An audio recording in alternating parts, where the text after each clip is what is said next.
గత ప్రభుత్వ హయాంలో సోషల్ మీడియా వేదికగా అటు ప్రతిపక్షంలో ఉన్నటువంటి కూటమిలోని నాయకులందరినీ కూడా సోషల్ మీడియాలో చీల్చి చెండాడినటువంటి ఒక్కొక్క నాయకుడు కూడా ఇప్పుడు కటకటాలు లెక్క పెట్టాల్సినటువంటి పరిస్థితి అయితే స్పష్టంగా కనిపిస్తుంది. ఎందుకంటే వైసీపీ అధికారంలో ఉన్నటువంటి సమయంలో అటు మంత్రుల దగ్గర నుంచి కింది స్థాయి రాజకీయ నాయకుల వరకు, అదేవిధంగా సోషల్ మీడియా వేదిక కొంతమంది టీమ్గా ఏర్పడినటువంటి అందరూ కూడా సోషల్ మీడియా వేదిక అటు చంద్రబాబు, నారా లోకేష్, చంద్రబాబు భార్య, అదేవిధంగా పవన్ కళ్యాణ్ కుటుంబ సభ్యులు, అదేవిధంగా బీజేపీ నాయకుల్ని అంటే ఎవరిని కూడా వదిలిపెట్టినటువంటి పరిస్థితి లేదు. అయితే మా ముందు నుంచే చూస్తూనే ఉన్నాం.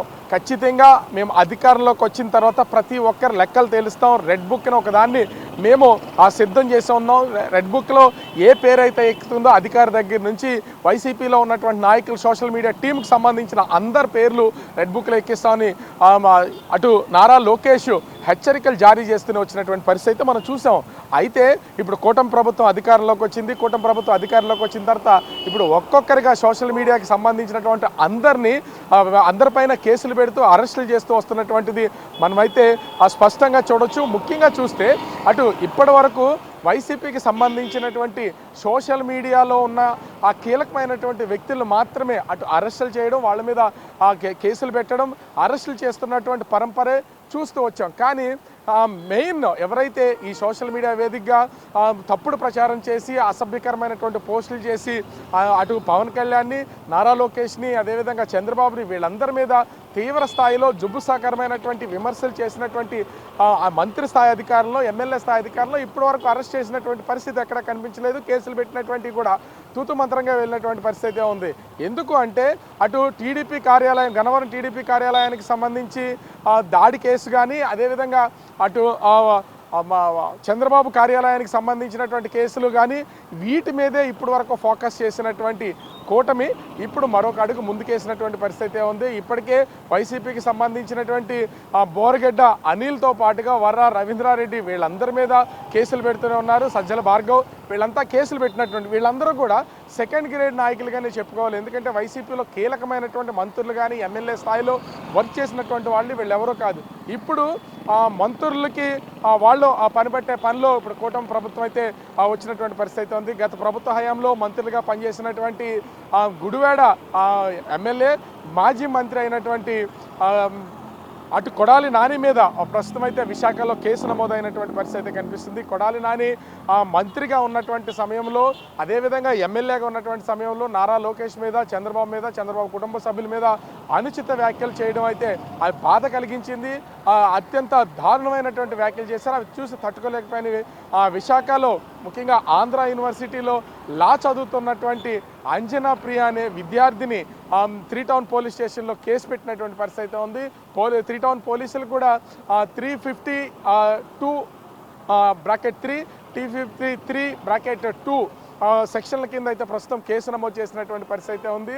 ఇక్కడ ఎవరు ముందుగా కేసు పెడుతున్నారో ఆ కేసు తర్వాత వరుసగా ప్రతి ఒక్కరి మీద రాష్ట్ర వ్యాప్తంగా కేసులు నమోదవుతున్నటువంటి పరిస్థితి మనం చూస్తున్నాం.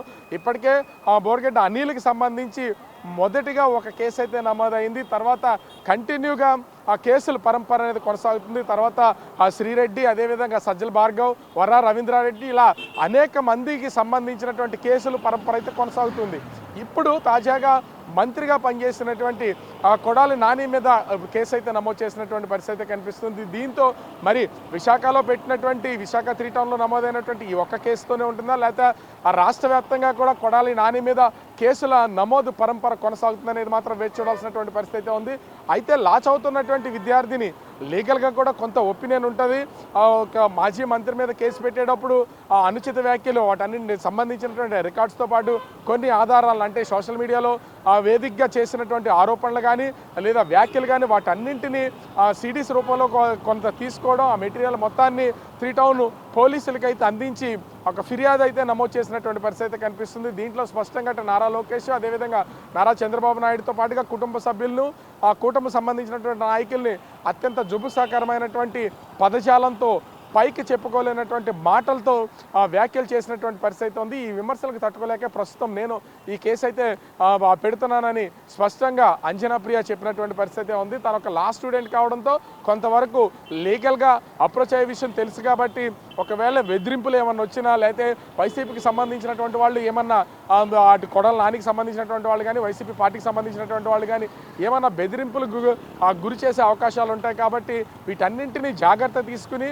ప్రస్తుతం అయితే అంజనాప్రియ 3 టౌన్ పోలీస్ స్టేషన్లో కేసు నమోదు చేసినటువంటి పరిస్థితి కనిపిస్తుంది. అయితే కొడాల నాని మీద తొలి కేసు పెట్టినటువంటి ఆ నేపథ్యంలో ఇప్పుడు ఆ కేసుకు సంబంధించి ఎటు దారి తీస్తుంది అనేది అర్థం కానటువంటి పరిస్థితి కనిపిస్తుంది. ఎందుకంటే వరుసగా కేసులు నమోదవుతున్నటువంటి నేపథ్యంలో ముందస్తు బెయిల్కి ప్రస్తుతం రాజకీయ నాయకులతో పాటుగా సోషల్ మీడియాకి సంబంధించినటువంటి వాళ్ళు, అదేవిధంగా ఎమ్మెల్యే స్థాయిలో ఉన్నటువంటి వాళ్ళు, వైసీపీ పార్టీకి సంబంధించి కీలకమైనటువంటి వ్యక్తులు, మాజీ మంత్రులు వీళ్ళందరూ కూడా ప్రస్తుతం వాళ్ళ మీద నమోదవుతున్నటువంటి కేసుల్లో అరెస్ట్ కాకుండా ముందస్తు బెయిల్ తెచ్చుకుంటున్నటువంటి పరిస్థితి ఉంది. మరి కొడాలి నాని ఏ విధంగా అంటే కేసుకు సంబంధించి వెళ్తారా, బెయిల్కి వెళ్తారా, లేకపోతే రాష్ట్ర వ్యాప్తంగా వరుసగా కేసులు నమోదయ్యే అవకాశం ఉన్నటువంటి నేపథ్యంలో ముందస్తు జాగ్రత్త తీసుకుంటారనేది తెలియాల్సినటువంటి పరిస్థితి ఉంది. అయితే ఎట్టి పరిస్థితుల్లో కొడాలి నానికి సంబంధించి చేసినటువంటి ఈ అనుచిత వ్యాఖ్యలు, ముఖ్యంగా కొడాలి నాని నోటుకు అదుపు లేకుండా అటు నారా చంద్రబాబు కానీ అదేవిధంగా అటు నారా లోకేష్, భువనేశ్వర్ వీళ్ళందరి మీద చేసినటువంటి ఈ వ్యాఖ్యలకు సంబంధించి ఎక్కడా వెనక్కి తగ్గే ప్రసక్తి అయితే లేదు.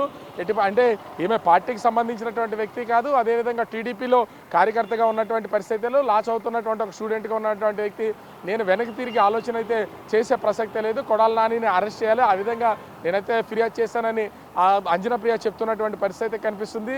అయితే ఇప్పుడు వరుసపెట్టి సోషల్ మీడియాలో అటు టీడీపీ కూటమికి సంబంధించినటువంటి నాయకుల మీద వరుసగా పోస్టులు పెడుతూ సోషల్ మీడియాలో కొంత ఇబ్బందికరమైనటువంటి అసభ్యకరమైనటువంటి పోస్టులు పెట్టినటువంటి నాయకులు, సోషల్ మీడియా కార్యకర్తలు, పార్టీకి సంబంధించినటువంటి వైసీపీ పార్టీకి సంబంధించినటువంటి వాళ్ళ మీద కేసులు నమోదవడం, వాళ్ళ మీద అరెస్టులు జరుగుతున్నటువంటి పరిస్థితి అయితే ఉంది. ఇప్పుడు తొలిగా ఒక మాజీ మంత్రి మీద కేసు నమోదైనటువంటి నేపథ్యంలో మరి అటు కొడాలి నానికి సంబంధించి కేసు విషయంలో ఏ విధమైనటువంటి నిర్ణయం తీసుకుంటారనేది మాత్రం వేచి చూడాల్సినటువంటి పరిస్థితి ఉంది. ఆ కొడాలి నానికి కేసు నమోదైంది కాబట్టి విశాఖ నుంచి కొడాలి నానిని అరెస్ట్ చేయడానికి గుడివాడ వెళ్తారా, లేదా ఆ 41 నోటీస్ ఇచ్చి ఈ స్టేషన్కి రావాలని ఆ పోలీసులు కోరతారనేది వేచి చూడాల్సినటువంటి పరిస్థితి ఉంది. అరెస్టులు చేసేటప్పుడు పెట్టినటువంటి సెక్షన్ల ఆధారంగానే అరెస్టుల పరంపర అనేది కొనసాగే అవకాశం ఉంటుంది. మరి అంజనాప్రియ ఆ లా విద్యార్థినిగా తాను పెట్టినటువంటి ఆ కేసు విషయంలో కొడాలి నాని మీద పోలీసులు ఏ విధమైనటువంటి చర్యలు తీసుకుంటారనేది వేచి చూడాల్సినటువంటి పరిస్థితి ఉంది. కానీ సోషల్ మీడియాలో అసభ్యకరమైనటువంటి పోస్టులు పెడుతున్న పెట్టినటువంటి వాళ్ళకి ముందు పెట్టబోయేటటువంటి ప్రతి ఒక్కరికి కూడా ఇదొక హెచ్చరిక అని చెప్పాలి. ఎవరైనా సరే అసభ్యకరంగా మాట్లాడినా, అసభ్యకరమైనటువంటి పోస్టులు పెట్టినా వాళ్ళ మీద పోలీసులు, కూటమి ప్రభుత్వం కఠినమైనటువంటి చర్యలు తీసుకుంటుందని చెప్పడానికి ఇది ఒక నిదర్శనంగా చెప్పాలి. మరి ఇప్పటికే అంజనాప్రియ ఇచ్చినటువంటి కేసు ఆ ఫిర్యాదు మేరకు ఆ విశాఖ 3 టౌన్ పోలీసులు అటు ఆ గుడివాడ ఆ మాజీ ఎమ్మెల్యే, మాజీ మంత్రి అయినటువంటి కొడాలి నాని మీద కేసు పెట్టారు. మరి పోలీసులు ఏ విధమైనటువంటి చర్యలు తీసుకుంటారు ఏంటి అనేది వేచి చూడాల్సినటువంటి పరిస్థితి కనిపిస్తూ ఉంది.